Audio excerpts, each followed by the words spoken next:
Good morning students.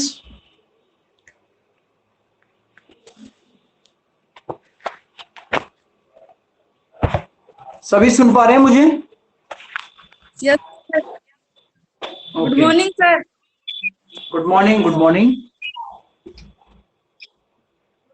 देखिए बच्चों, एक मैंने आपको एक नोटिस डाला है ग्रुप पे। राजीव गांधी क्विज प्रतियोगिता है, ऑनलाइन रजिस्ट्रेशन करना है कॉलेज एजुकेशन पर जाकर, और उसकी लास्ट डेट 26 अगस्त है। तो आप वहां जाकर उसका रजिस्ट्रेशन कर लें, और उसमें प्रतियोगिता है, उसमें यदि आप कुछ कर पाएंगे अच्छे से तो आपको अच्छे अच्छे प्राइज मिलेंगे। वो राजस्थान सरकार की कंपटीशन है हायर एजुकेशन का, तो उसको आप जरूर रजिस्ट्रेशन कर लें, ठीक है ना। अब हम अपनी क्लास स्टार्ट करते हैं। और देखिए, कल जो मैं आपसे चर्चा कर रहा था वो classical theory of international trade पर हम चर्चा कर रहे थे, और उसमें आपको बताया था कि अंतर्राष्ट्रीय व्यापार की जो सिद्धांत हैं उनमें तीन मुख्य सिद्धांतों की हमने बात की थी। पहला सिद्धांत आपका था एडम स्मिथ का निरपेक्ष लागत सिद्धांत, और दूसरा जो सिद्धांत था वो था डेविड रिकार्डो का तुलनात्मक लागत सिद्धांत, और तीसरा सिद्धांत जो था वो जेएस मिल का प्रतिपूरक मांग सिद्धांत था। जिसमें हम पहले वाले सिद्धांत पर आपसे कल हमने बात की थी कि एडम स्मिथ ने अपनी पुस्तक वेल्थ ऑफ नेशन में निरपेक्ष लागत का सिद्धांत दिया है, जिसका मुख्य आधार जो है वो श्रम विभाजन और विशिष्टीकरण है, यह श्रम का मूल्य सिद्धांत है। एडम स्मिथ प्रकृतिवादी विचारधारा के समर्थक थे और वणिकवाद और जो संरक्षणवाद की नीति थी उसके विरोध में थे। तो दो प्रकार के अंतरराष्ट्रीय व्यापार के मुख्य रूप से सिद्धांत आए, एक निरपेक्ष लागत का सिद्धांत और दूसरा सापेक्ष लागत का सिद्धांत। तो निरपेक्ष लागत पड़ेगा मतलब होता है जब दो देशों के बीच में संसाधनों की जो मात्रा है वो समान हो। दो देशों के बीच जब संसाधनों की मात्रा है वो समान हो, जैसे मैंने उस दिन आपको मॉडल लेकर समझाया भी था कि पाकिस्तान के पास भी उत्पादन के 15 घंटे हैं और भारत के पास भी उत्पादन के 15 घंटे हैं। अब इस 15 घंटे में पाकिस्तान को भी अपनी वस्तुओं को उत्पादित करना है और इसी 15 घंटे में भारत को भी अपनी वस्तुओं को उत्पादित करना है, ठीक है। दोनों के पास उत्पादन के साधन समान हैं, यह निरपेक्ष लागत का कंसेप्ट है। यदि दोनों के पास उत्पादन के साधन समान नहीं हो, जैसे पाकिस्तान के पास उत्पादन के 15 घंटे हो और भारत के पास उत्पादन के 30 घंटे हो, तो इसका मतलब यहां उत्पादन का जो साधन है वो दोनों के पास अलग अलग है। तो इसको बोलेंगे सापेक्ष लागत का अंतरराष्ट्रीय व्यापार सिद्धांत, जिसको तुलनात्मक लागत सिद्धांत भी कहते हैं। तो एडम स्मिथ का जो विचार है वो निरपेक्ष लागत पर है, लेकिन आगे जाकर आलोचक या डेविड रिकार्डो इसकी जो व्याख्या करता है अपने सिद्धांत में, वो ये निरपेक्ष लागत सिद्धांत की जो आलोचना करता है उसमें ये कहता है क्लियर कि जो निरपेक्ष लागत है वो देशों के बीच में नहीं पाई जाती। उत्पादन के साधन दो देशों के बीच में समान रूप से नहीं होते हैं, इस बात की वो व्याख्या करता है। तो इसलिए एडम स्मिथ का जो ये सिद्धांत है निरपेक्ष लागत का, आगे जाकर गौण हो जाता है। तो जो प्रकृतिवादी विचारधारा है, रोको मत जाने दो, उस विचारधारा से पोषित एडम स्मिथ का निरपेक्ष लागत सिद्धांत श्रम के मूल्य सिद्धांत पर आधारित है। श्रम के मूल्य सिद्धांत को भी मैंने आपको समझाया था। श्रम का मूल्य सिद्धांत क्या होता है? श्रम का मूल्य सिद्धांत एडम स्मिथ ने प्रतिपादित किया है। इसका मतलब होता है कि किसी वस्तु का मूल्य कितना हो। तो एडम स्मिथ ये कहता है कि किसी वस्तु का मूल्य उतना होगा जितना उसमें श्रम लगा है, उसमें जितना श्रम निहित है उतना उसका मूल्य होगा। यदि किसी वस्तु में ज्यादा श्रम लगता है तो उसका मूल्य ज्यादा होगा, और यदि किसी वस्तु में श्रम कम लगता है तो उसका मूल्य कम होगा, ठीक है। इसी बेस के आधार पर एडम स्मिथ ने यह सिद्धांत विकसित किया है। लेकिन प्रतिष्ठित सिद्धांत के बारे में चर्चा आप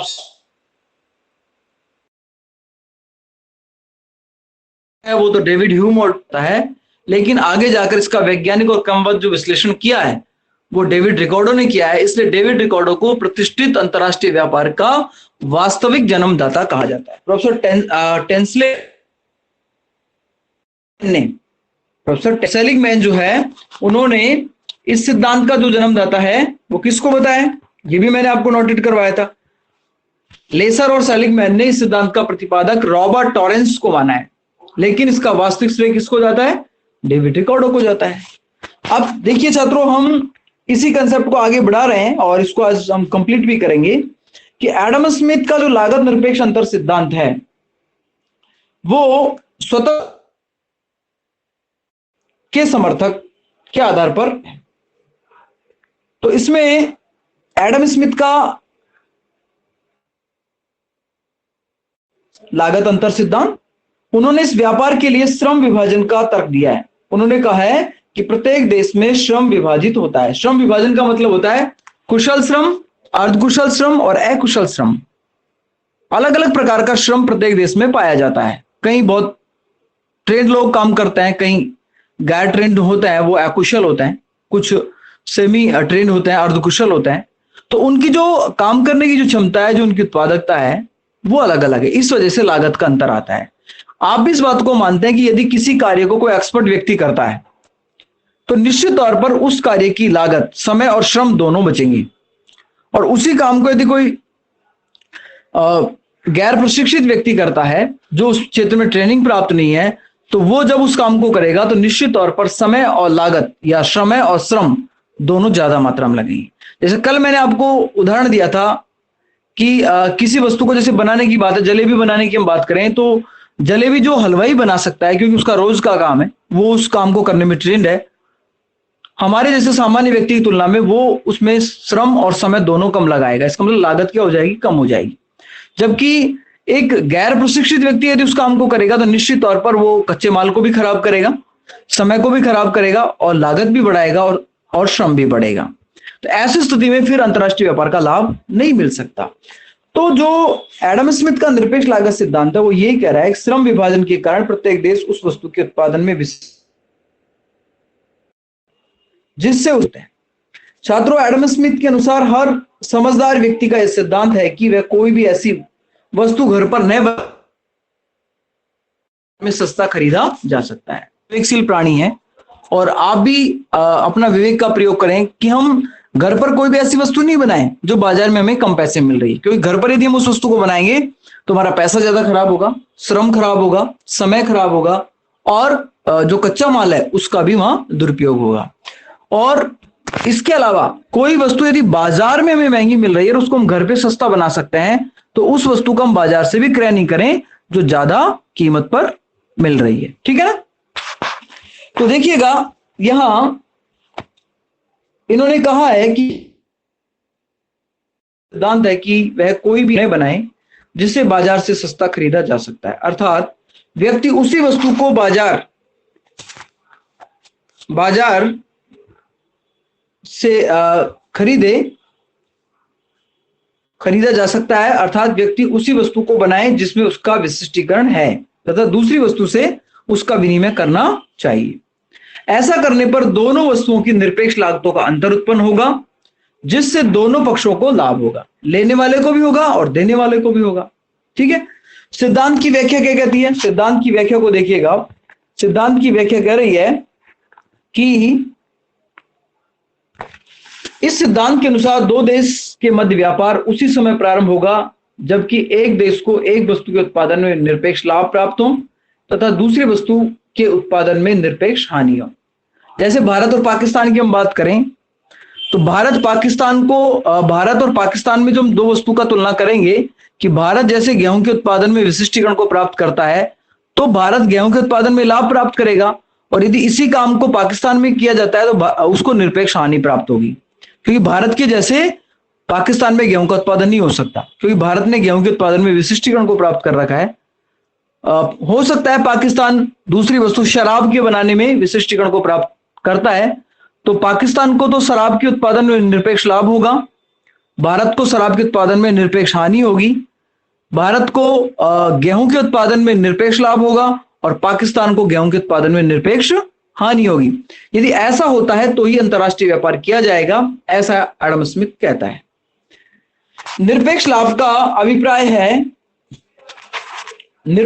का जो अभिप्राय है छात्रों, वो देखिए आप, एक देश दो वस्तुओं में से एक वस्तु को दूसरे की तुलना में निरपेक्ष रूप से कम लागत पर उत्पादित कर सकता है एडम स्मिथ के अनुसार प्रत्येक देश उस वस्तु का निर्यात करेगा जिसके उत्पादन में निरपेक्ष लाभ प्राप्त हो, तथा उस वस्तु का आयात करेगा जिसके उत्पादन में निरपेक्ष हानि हो।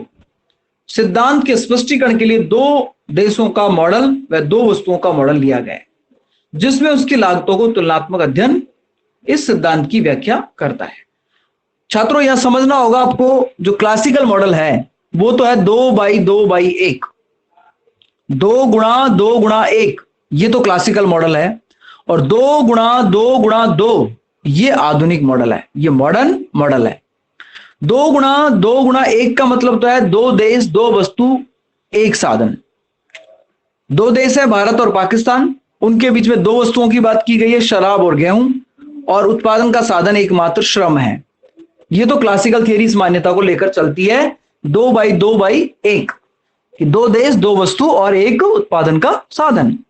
और आधुनिक सिद्धांत जो है वो इसमें आंशिक चेंज करता है 2/2/2, दो देश दो वस्तु और दो उत्पादन के साधन, जिसमें श्रम और पूंजी की बात की जाती है। ठीक है, तो देखिए इसमें हमने मॉडल लिया है, दो देश लिए, दो वस्तु लिया है, एक उत्पादन का साधन लिया है। तो इस मॉडल के अकॉर्डिंग आप समझिएगा, इसमें दो देश हमने लिए, भारत और पाकिस्तान। भारत और पाकिस्तान हमने लिया है, दो देश हो गया। भारत कपास के उत्पादन में विशिष्टीकरण को प्राप्त कर रहा है और उत्पादन का एकमात्र साधन श्रम है। ठीक है, और पाकिस्तान जो है दूसरा देश, वो आपका पाकिस्तान है दूसरा देश जो जूट के उत्पादन में विशिष्टीकरण को प्राप्त कर रहा है। दोनों देशों में, पाकिस्तान में भी 15 घंटे का श्रम है और भारत में भी 15 घंटे का श्रम है। देखिए दोनों देशों के पास 15-15 घंटे का श्रम है, मतलब उत्पादन का जो साधन है दोनों देशों में समान है, इसलिए इसको निरपेक्ष लागत का सिद्धांत कहेंगे। आप देखिए छात्रों, 15 घंटे में यदि भारत व्यापार नहीं करता है तो 5 घंटे में तो एक इकाई कपास की बनाता है और 10 घंटे में दूसरी इकाई कपास की जूट की बनाता है। तो यहां हम जो बात कर रहे हैं, 1 मिनट रुको बेटा, 5 मिनट बैठना पड़ेगा आपको ना। तो देखिए जो हम बात कर रहे हैं यहां पर कि 15 घंटे का हमारे पास समय है। इस 15 घंटे में से हम यदि एक इकाई कपास की बनाना चाहते हैं तो उसमें 5 घंटे लगेंगे, और यदि हम एक इकाई कपास की बनाना चाहते हैं तो हम 10 घंटे जूट के उत्पादन में लगाएंगे। तो कुल मिलाकर 10 घंटे में एक इकाई जूट बनेगा और एक इकाई कपास बनेगा 5 घंटे। 15 घंटे में दोनों एक एक इकाई बन जाएगा। इसके अलावा पाकिस्तान की यदि हम बात करते हैं तो पाकिस्तान कपास की एक इकाई बनाने में 10 घंटे लगा रहा है और जो पाकिस्तान है वो जूट बनाने में 5 घंटे लगा रहा है। तो कुल मिलाकर पाकिस्तान का भी 15 घंटे यहां खर्च हो रहा है। तो दोनों विशिष्टीकरण की प्रक्रिया जो है उसको प्राप्त कर रहे हैं, जिसमें भारत कपास के उत्पादन में विशिष्टीकरण को प्राप्त कर रहा है और पाकिस्तान जो है वो जूट के उत्पादन में विशिष्टीकरण को प्राप्त कर रहा है। ठीक है, तो ऐसे करके विशिष्टीकरण की प्रक्रिया के जो लाभ होंगे वो दोनों देशों को मिलेंगे। उसके बाद ये अंतर्राष्ट्रीय व्यापार में अपने लाभ को अधिकतम करते हुए इसमें आगे की ओर बढ़ेंगे। शिवानी, मेरी आवाज सुन रहे हो आप? शिवानी,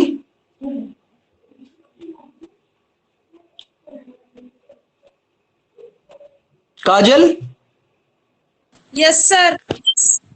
बेटे मैं अभी 5 मिनट के लिए वीडियो को पॉज कर रहा हूं, आप थोड़ा ऑनलाइन बने रहना है ना। आप सभी लोग 5 मिनट के लिए ऑनलाइन बने रहना, मैं वीडियो पॉज कर रहा हूं थोड़ी देर, है ना। ठीक है यस सर।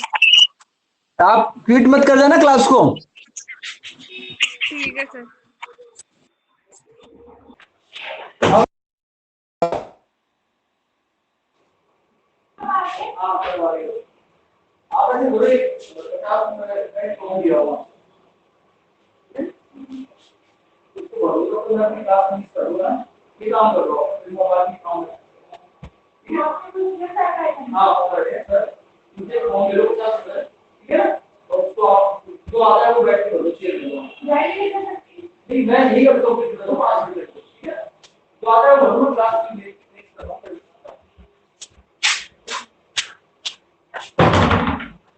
तो देखिए हम जो बात कर रहे हैं वो एडम स्मिथ के बात कर रहे हैं और उसमें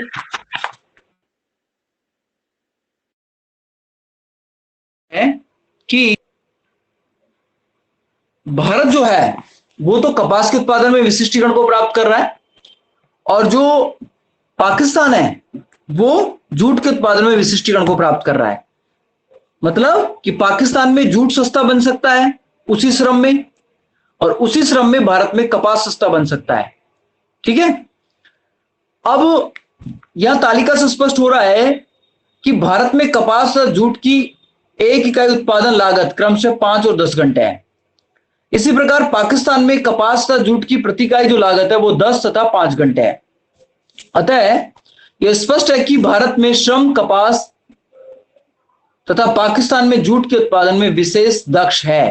मतलब भारत का जो श्रम है वो कपास को बनाने में दक्ष है और पाकिस्तान का जो श्रम है वो जूट को बनाने में दक्ष है, क्योंकि भारतीय श्रमिक जो है वो प्रति इकाई श्रम घंटा उत्पादकता 1/5 इकाई तथा कपास के संदर्भ में है तथा 1/10 इकाई जूट के संदर्भ में है। तो छात्रों यहां अगली तालिका को देखिएगा। इसी प्रकार पाकिस्तान में श्रम की प्रति घंटा उत्पादकता 1/10 इकाई कपास तथा 1/5 इकाई जूट है। भारत को कपास के उत्पादन में तथा पाकिस्तान को जूट के उत्पादन में निरपेक्ष लाभ प्राप्त हो रहे हैं। अब ये जो नीचे तालिका दी हुई है आपको स्लाइड पे दिखाई दे रही है कि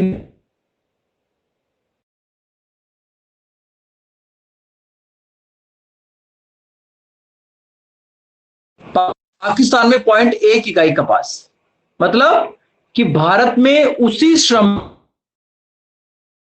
सकती है उसी श्रम में एक। क्या कह रहे हो बेटा? सर आपकी वॉइस कट रही है बीच बीच में। अभी नेटवर्क प्रॉब्लम हो सकती है, सभी के साथ प्रॉब्लम है क्या ये?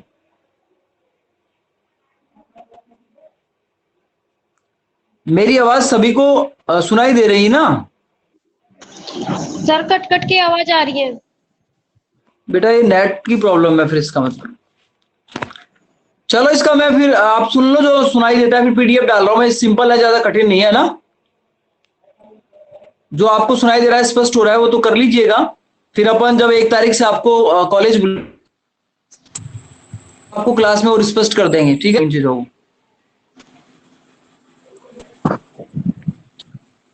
तो आप समझ पा रहे हैं कि भारत में 0.2 इकाई कपास जो है उसकी लागत पाकिस्तान में 1 इकाई कपास है। मतलब भारत में 2 इकाई कपास बन सकती है उस श्रम में जो पाकिस्तान में 1 इकाई कपास को बना रहा है। मतलब पाकिस्तान में 1 इकाई कपास की लागत कितनी है? 10 घंटे है। तो 10 घंटे में भारत में कितनी बन सकती है? 2 इकाई बन सकती है। तो ये वैल्यू जो है वो ज्यादा होगी भारत में 1 इकाई जूट से, पाकिस्तान में 2 इकाई जूट से। ये ग्रेटर देन होगा। मतलब कि भारत जो है वो तो कपास के उत्पादन में विशिष्टीकरण को प्राप्त कर रहा है और पाकिस्तान जो है वो जूट के उत्पादन में विशिष्टीकरण को प्राप्त कर रहा है। इसी प्रकार भारत को कपास के उत्पादन में विशिष्टीकरण प्राप्त करके कपास का निर्यात करना चाहिए, जबकि जूट के उत्पादन में भारत को निरपेक्ष हानि है। अतः उसको पाकिस्तान से जूट का आयात करना चाहिए। उपयुक्त लागत संरचना के आधार पर दोनों देशों में दोनों वस्तुओं का घरेलू मूल्य अनुपात ज्ञात किया जा सकता है। जैसे भारत में कपास की 1 इकाई जो है वो जूट की 1/2 इकाई, मतलब भारत में 1 इकाई कपास जो आपको मिलेगा उसमें यदि वो जूट बनाना चाहता है तो उसको आधी इकाई जूट ही मिलेगा। ठीक है ना। उसी प्रकार पाकिस्तान में 1 इकाई जो जूट है वो, या 1 इकाई जो कपास है वो किसके बराबर है? 2 इकाई जूट के बराबर है।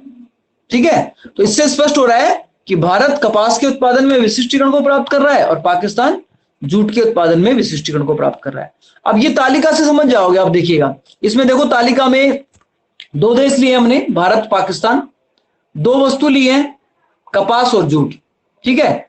ये मध्य से जो इधर है विशिष्टीकरण से पूर्व, इसका मतलब तो यह है कि हम व्यापार नहीं कर रहे, विशिष्टीकरण को नहीं अपना रहे हैं, उससे पहले की मात्रा है।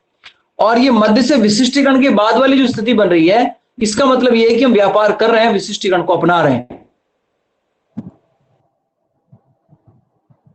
से पूर्व भारत 15 घंटे में क्या क्या कर सकता है? भारत 5 घंटे में 1 इकाई कपास बना सकता है। आप देखिएगा, 1 इकाई कपास बना सकता है भारत, ये मैंने गोला लगा दिया। और 10 घंटे में 1 इकाई क्या बना सकता है? जूट बना सकता है। ये तो विशिष्टीकरण से पूर्व की स्थिति है। इसी प्रकार